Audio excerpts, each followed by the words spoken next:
Where do you get these people? Do they contact you? Wait, or do you let have me get access this to, straight. The big guy in the Hawaiian shirt wants to know where we get these people. I saw that coming. I can answer that one. Yeah.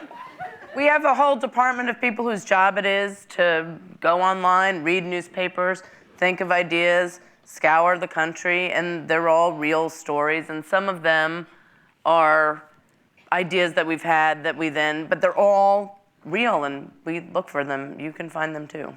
I think a change that's happened in the show over the last couple of years is it used to be a lot of it was the guy with the UFO in his front yard. And now it's more, there's a certain thing happening in the world, or there's a story, especially during the election and since the events of 9/11, as it's come to be known. We've looked for stories that match what we want to talk about and found the right people to talk to, as opposed to necessarily not always just the freaky person to talk to. And it's made it much more enjoyable for, I don't know about you, but for me on the road, you feel like the piece you're about to do is going to have some sort of continuity with the show when it comes back. I don't like that.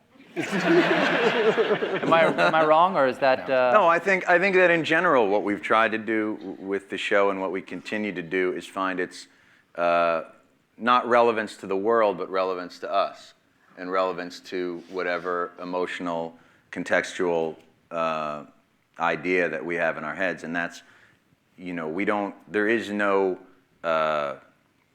hopefully gratuitous, mean-spirited attempt at.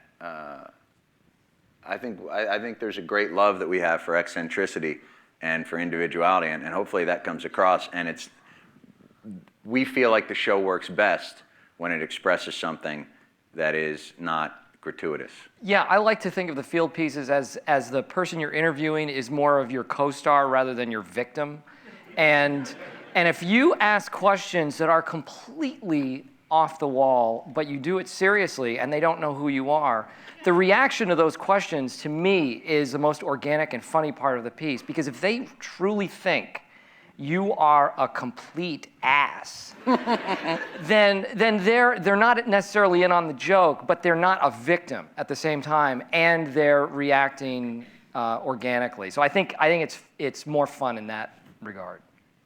Maybe not.